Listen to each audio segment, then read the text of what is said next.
The agenda says it's time for Global Cyberthreats 2020. Now, who could be in a better position to address those than Microsoft? Perhaps those who orchestrate and cause those problems, but in their absence, let me give you Tom Burt, Corporate Vice President, Customer Security and Trust at Microsoft.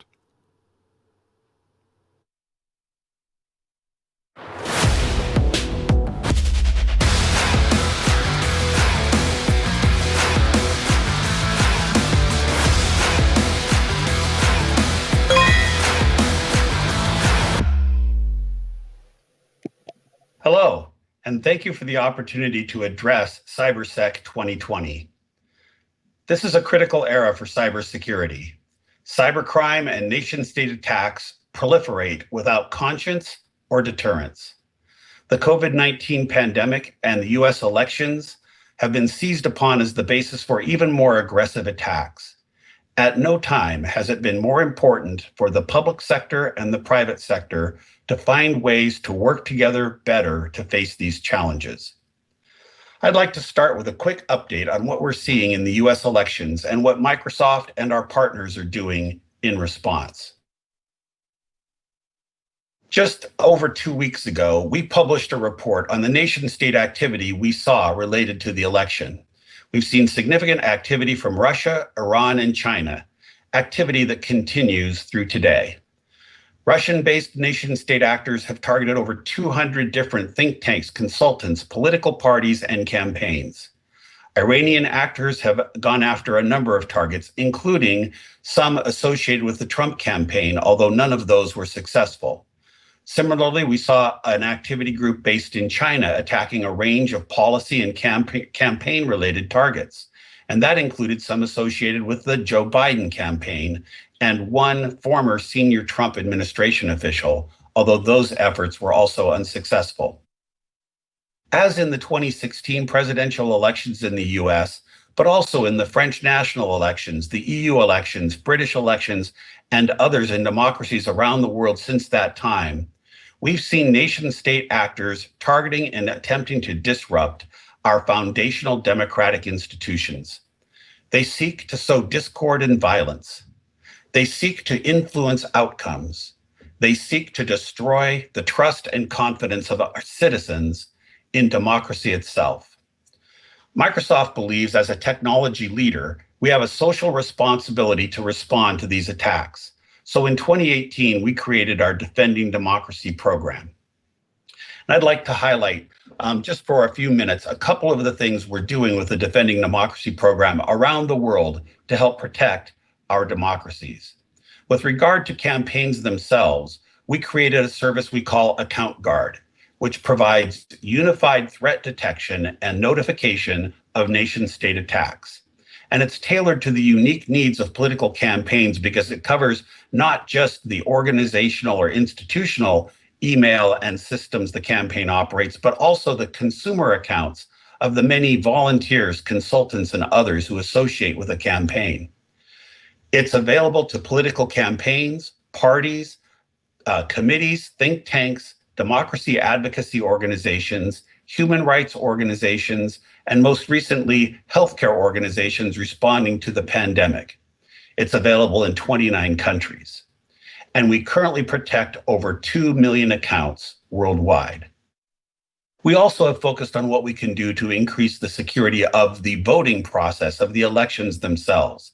And to that end, we created this new technology we call Election Guard. Election Guard is free. It's an open source project. And what it does is it uses sophisticated homomorphic encryption and other technology so that not only is the very first time that a vote is recorded electronically, that could be from a ballot marking device or a paper ballot that then is scanned for purposes of counting and tallying the vote.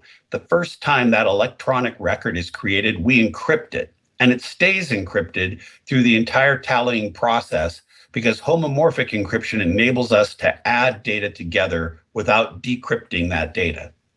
But also the technology enables end-to-end verifiability. And that means that a voter at the conclusion of the election can actually confirm with certainty that their vote was counted and not altered. And more than that, election officials, the media, and third-party watchdogs can also create verifier applications based on our technology so that they themselves can verify the accuracy and trustworthiness of the vote tally that is created.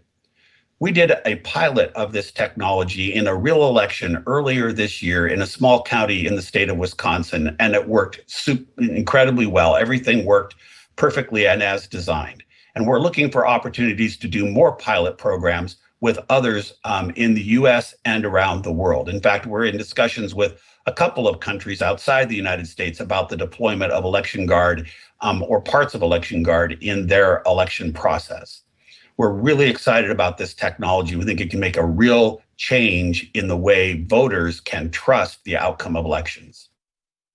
But in addition to that, we are also engaged in a wide range of training programs. We've done training programs both internationally and in the US.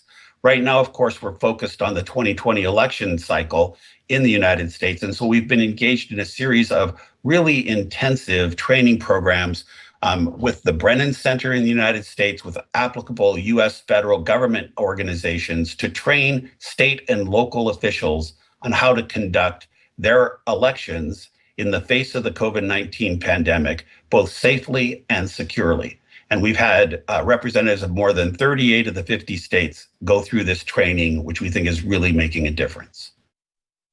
In addition to that, we've also focused to some extent on the problem of disinformation. And as you know, Microsoft doesn't have one of the most popular social media platforms that are used for disinformation. So we chose to focus on what we could do from a technology standpoint to counter the challenge of deepfakes. And as you know, deepfakes are video or audio files that can be modified by the application of artificial intelligence to make it appear that someone has said something they never said, or was in a place they never were, or did something that they never did.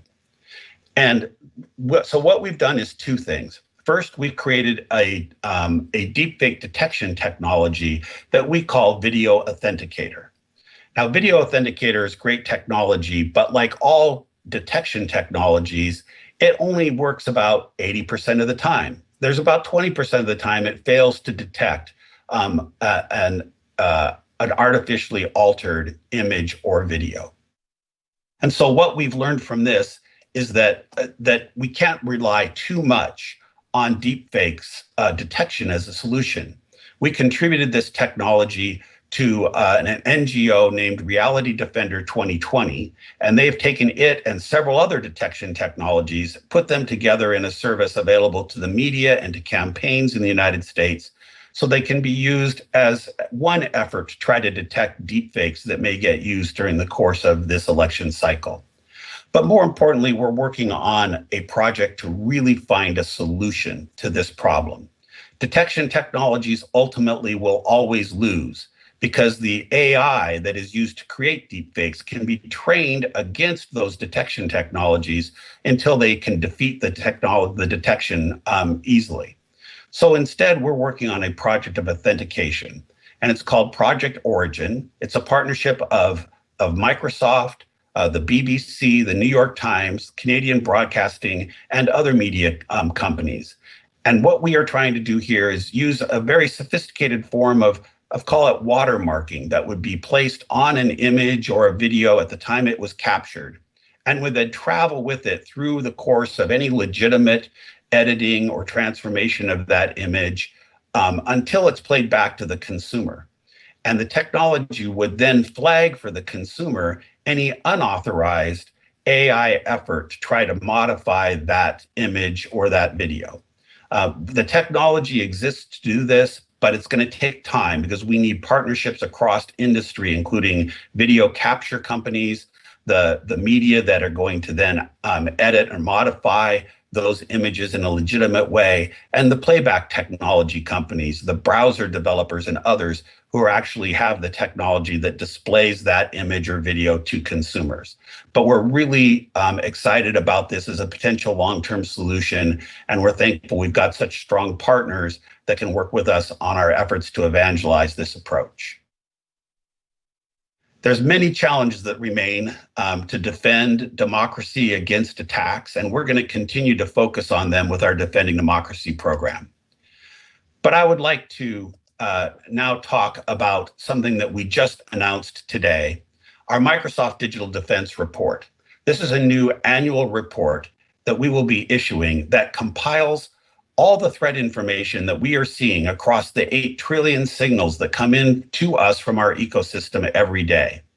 And we are compiling together everything that we're seeing across that threat profile and publishing it for the benefit of our customers, policymakers, and others to see just exactly what it is that Microsoft is seeing. The report is organized into these 4 sections: cybercrime, nation-state threats, security and the remote workplace, and what you can do, actionable learnings that people can take to make our ecosystem more secure. And I'd like to take a few moments, just show you a couple of the highlights of the report, which is 80 pages, very detailed, and I commend the full report to you, but just to give you a few ideas of the kinds of things that you can see in the report. First, with regard to cybercrime.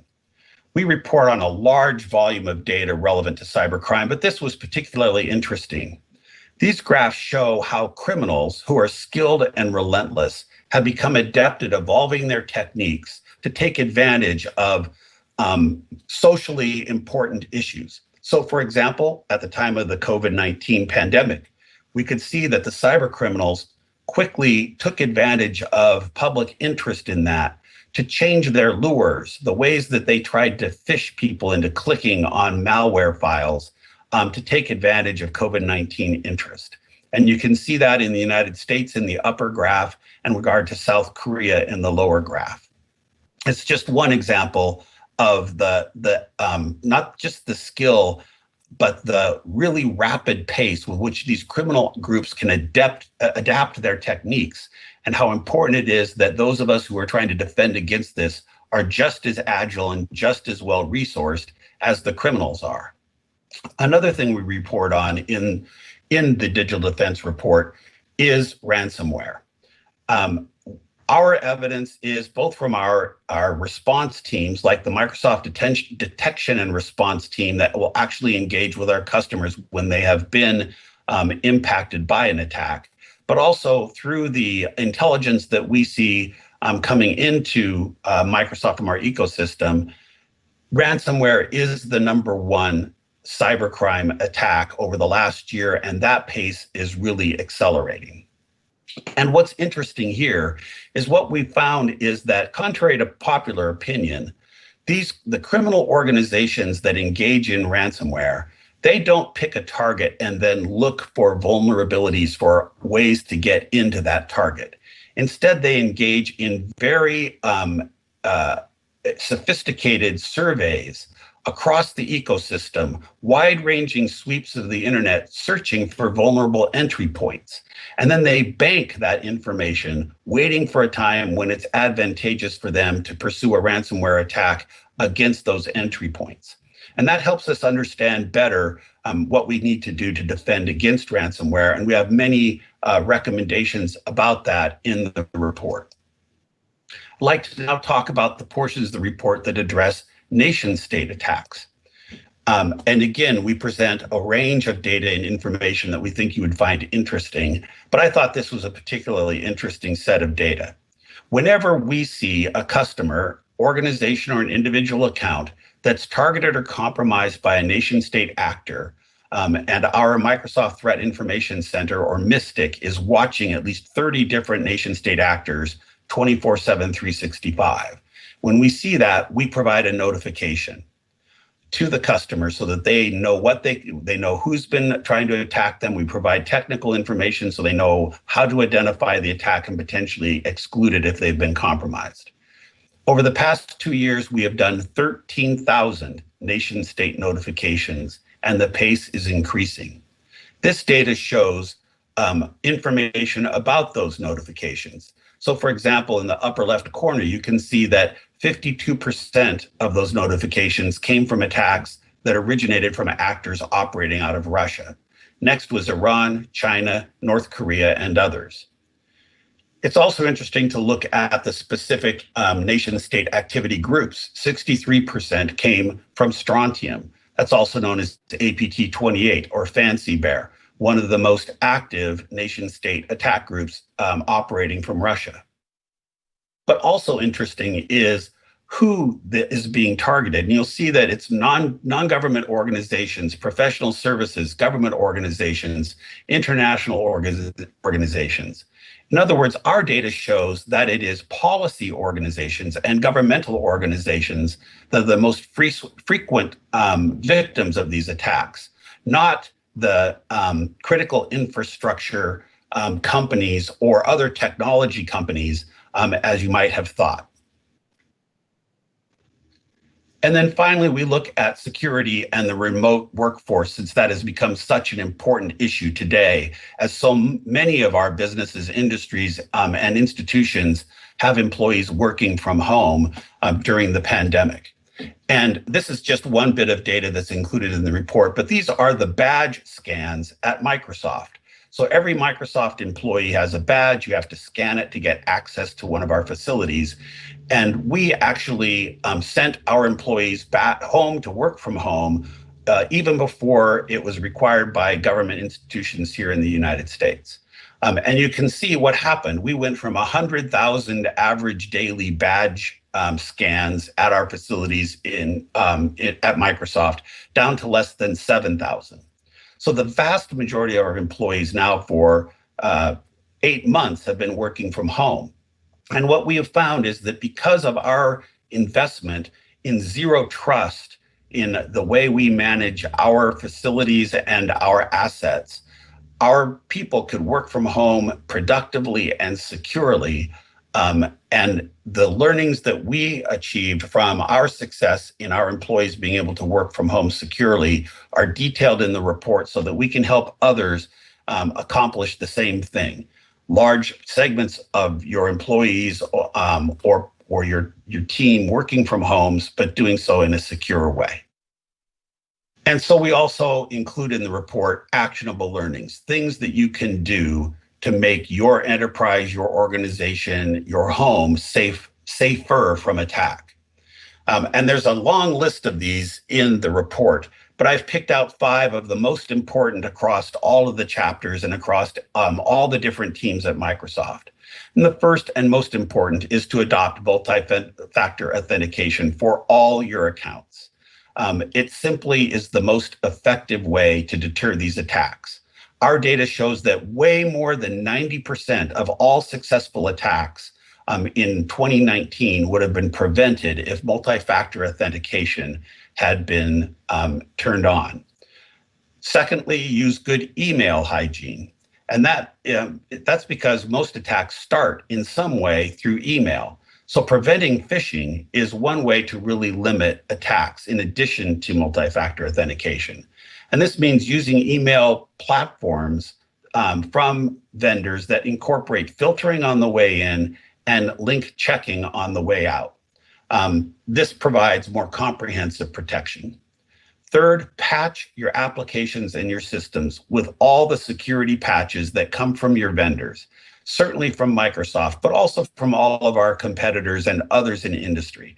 This is the best way to make sure that your systems are up to date and secure. It's really important.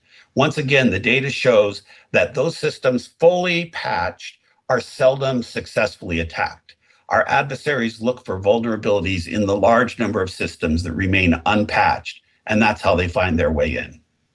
We also talk about limiting access so that once an attacker is in your system, they find it very difficult to travel through the system to find data to encrypt for ransomware purposes or to exfiltrate for espionage purposes, because you use least privilege so that the person who has been successfully infiltrated has limited privileges, only those they really truly need to access the rest of your network, and limit to the greatest possible extent those people who have broad access privileges.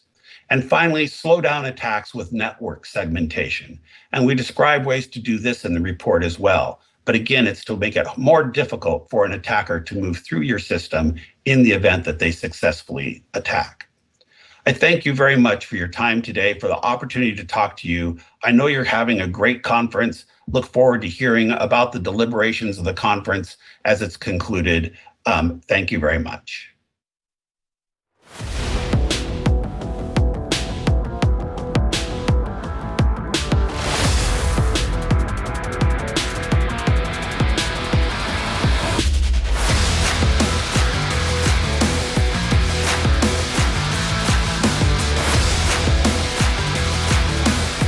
Thank you very much for your presentation. One of the things that were said will certainly make me update to the latest release.